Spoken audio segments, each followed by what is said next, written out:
Здравейте! В това видео коментираме темата за касовите апарати.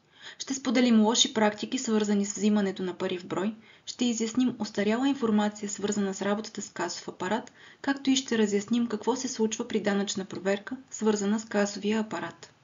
За да можем да осчетоводим правилно вашите приходи, ни е важно заедно с останалите документи за месеца да приложите и съкратен отчет от касовия апарат.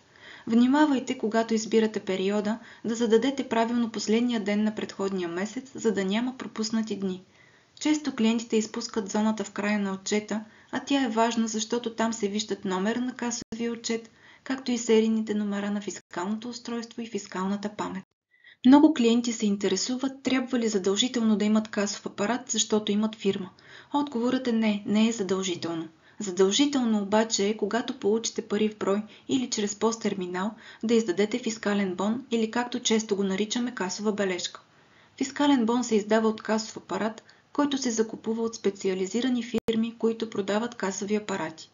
Те отговарят за свързването на устройството с НАП, за което на тях се заплаща годишна такса. Чест въпрос, който получаваме, е дали има друг начин да се отчетат пари в брой. Отговорът е не, няма. Единственият вариант, който закона допуска е, когато търговец получи пари в брой, да издаде фискален бон. Няма друг документ, който да замести касовата бележка.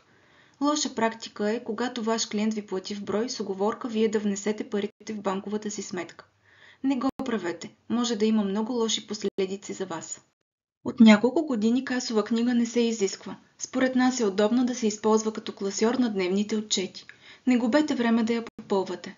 Стара информация, която може да чуете е, че трябва да се пусне месечен отчет до 7 число на следващия.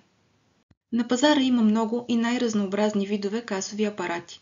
Всички те отговарят на изискванията на НАП и на изискванията на нас счетоводителите. При избора е важно да знаете, че когато имате въпроси за работата с касовия апарат, трябва да се обръщате към фирмата, която ви го продава. За да не възникнат проблеми, трябва да имате лесен контакт с тях. Може да разгледате в YouTube видеа за работата с различните касови апарати.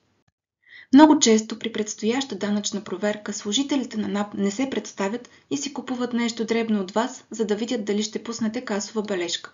Това е често нарушение, което те констатират. Друго, което гледат и често е причина за съставяне на акт, е разминаването между наличните пари в касата и тези по касов отчет. След като служителите от НАП се легитимират пред вас, имат право да изискват дневен отчет, за да сравнят сумите по него с тези в касата. Броят на парите, с които разполагате в касата и тези по отчета, трябва да съвпаднат. В началото на деня трябва да въведете сумата, с която започвате касата, за да избегнете разминаване. Не е задължително тя да съвпада с тази от края на предишния ден. Важно е, ако парите в касата се променят по някаква друга причина, да въвеждате в касовия апарат операции за служебно добавяне и изваждане на суми. Ще сме ви благодарни, ако оставяте коментари и ни насочвате какво ви е затруднило в процеса. Благодарим!